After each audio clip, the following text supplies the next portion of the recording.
Hey guys, what's going on? It's Mike here again with another auto vlog video, and today it is regarding my beloved Ford Fusion here. Now this video is going to be about my love-hate relationship to this car because there are features on this car that I love, but at the same time they don't really always work properly. So what we're going to do is go through 5 things that you need to know before you buy a Ford Fusion. Okay, so number 1, and I've talked about this before in my previous owner's review of this car, and it is the interior. I have the ceramic leather interior in this car and I love it. I love the way it looks, but if you wear anything that has leather on your clothing, person, whatever, you're fucked. What did he say? Because, and I've shown this before, like I said, I wear a leather belt, dress business casual for work, that kind of thing, and this is what happens to the interior. You guys have seen this little streak of leather staining before. It's just freaking annoying. So what I had to do was go out and try to find another belt that does not have leather, because I mean obviously you can clean the seat and all that crap, but you know, I mean, it's just an inconvenience. I don't want to mess around with that stuff. So I found another belt, so now hopefully this you know, I mean, it won't stain anymore. So another thing, one time I wore my leather jacket in this car, and this is, I mean, it's not big or anything, but this is what it did to the headrest. So you can see those little just marks. That's from my leather jacket. So, you know, just to sum it up here, if you're, I mean, and if you're the type of person that like or wears leather pants, you're even more fucked. I feel sorry for you. And when I bought my new belt, I took it off in the parking lot. My leather belt, I was outside of Macy's, I bought this new belt, so I took it off and threw it in the back seat. And just from laying there, I kept it there for a couple days. I didn't really think about it. Just from laying there, I got marks in the back seat too. I mean, it's just crazy. So I love this interior, the ceramic interior, the light leather interior, because it looks great, and that is what I prefer. And I'm gonna have to live with these staining issues, but you know, if you can't even handle that kind of stuff, and you know, you wear a leather jacket or leather pants, or you know, just a leather belt, you're gonna have to deal with it. Okay, so number 2, again, this is a feature that I love how it looks, okay, and it is the center stack, and particularly the buttons underneath the touchscreen, where you have a lot of your climate controls and that kind of thing. Now, my point here is that, especially now, fall coming, there's a bigger differ in temperature. So in the morning time, I get in the car, go to work, it's been cold outside, I might turn the temperature up to say 75. So, you know, everything's fine and dandy. I get to work, and then maybe like around noon, 2 o'clock or something like that, I leave for lunch or something. And the car's been sitting outside and scorching hot, you know, because it can be, say, 80, 85 still, you know, in the afternoon. So the car is, it feels like it's 120 degrees in here. And so what I want to do is get the temperature down quickly. This touchscreen interface type button thingy, it sucks. And maybe I'm exaggerating a little bit here, but if you want to get the temperature down quickly, I mean, you have to do twice the clicks to get to where you want to be, sometimes more. I mean, I don't, you know, maybe I just don't have a lot of patience, but I'm not going to sit like that. You know, when I'm scorching, it's sweating, I'm in my, you know, suit and tie and all that stuff, I'm not going to be, I want it down now. Come on, God. So, that being said, I have a 2015. Now, if you get a 2016 Ford Fusion, titanium in this case, or an SC with, you know, luxury package or whatever, there's a different interface. So it's more button interface, so it's more responsive, it's easier to click on. And if you have more of a basic model Fusion, you have those turn knobs for the climate, which is a lot quicker, so the temperature just drops. You don't have to sit there. So again, to sum it up here, I love the way it looks, but I hate the functionality of it.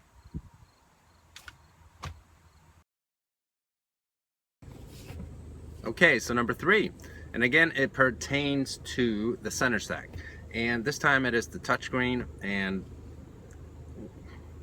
I love the way it looks, and I love the features that it has. But again, the My Ford Touch system, it is so laggy. If you want to click around quickly, I mean, after a while you do learn the system and you know exactly how to navigate and stuff, and you try to get to one area of the touchscreen or one feature of the touchscreen, and it's just laggy. Like you're clicking like crazy, and it just doesn't want to respond at the speed that you're trying to get it to respond. So touchscreen, love it, but I hate the functionality of it. It's just laggy. I can't say I hate the complete functionality of it. It's just the lagginess. Now, that being said, again, if I have a 2015, if you get a 2016, you have the new Sync 3 infotainment system, which is very responsive and very quick. That being said, again, I do think that the My Ford Touch system looks a little better than the Sync 3 system. If I could choose, I would still go with Sync 3, because user friendliness and just responsiveness in actually interacting with the touchscreen is more important to me. I don't know what you think, but I've heard, you know, it's like two camps. They're like, well, My Ford Touch looks better, so I don't really care about Sync 3 and that whole thing, that it's responsive and it has new features and stuff.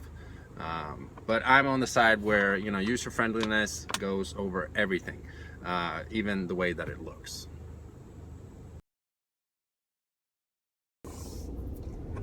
Okay, so number 4, and this is another thing that I do love about my car, is the way that it looks, and especially the front fascia. Now, the Ford Fusion has been acclaimed for, you know, its good looks and its front fascia. So a lot of people say, you know, I mean, it kind of looks like an Aston Martin and that kind of thing. I'm sure that you've heard that before.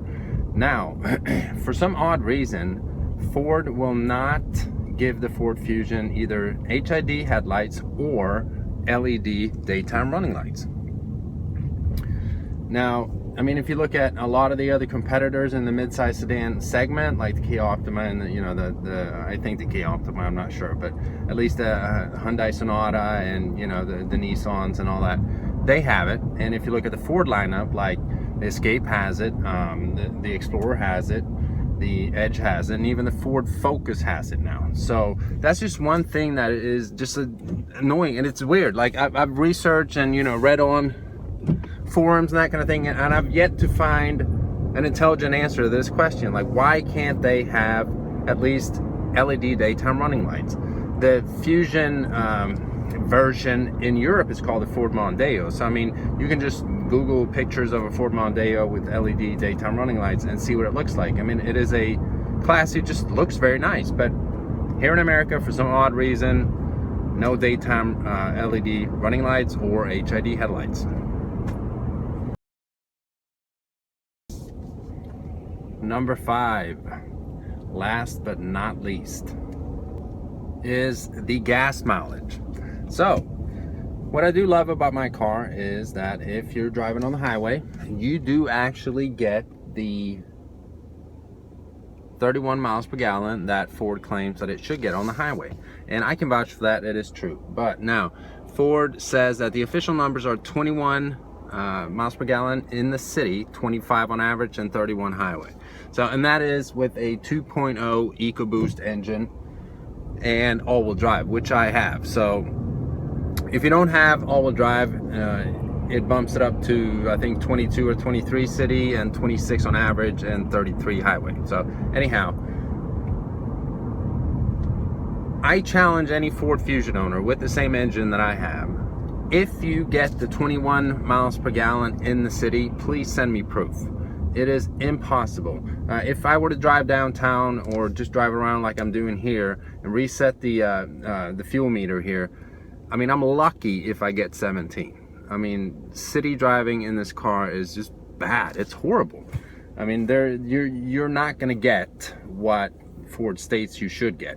And I know it depends on how you drive and that kind of thing, but I don't drive like a maniac. I drive normally, when it's city driving and that kind of thing, but I'm just not getting that mileage. So again, I can vouch for the highway mileage. I've gone on a little longer trips and average, probably 70 miles per hour, and I do get the 31 miles per gallon, even a little bit more sometimes. Just if you can manage your speed and the way you drive, you definitely get it. So I love that, but hate the city driving. I mean, come on, Ford. I don't understand who was driving that car, and at the time when you got those ratings there. But and again, yeah, I do live in Pennsylvania. There's a lot of hills. It's up and down. Like if you live in a flat Kansas or parts of Ohio or something, maybe it's easier. I don't know, but I am not getting the 21 city driving. It's just impossible.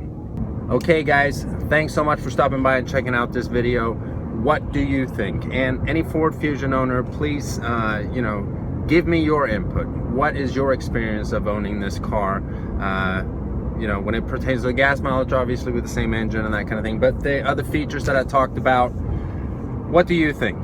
Do you have different experiences than I have, or do you agree with everything that I just said, or do you disagree? Let me know in the comment section below. And if this is your first time checking out my channel, please browse it and subscribe if you like it. Until next time, guys, bye-bye.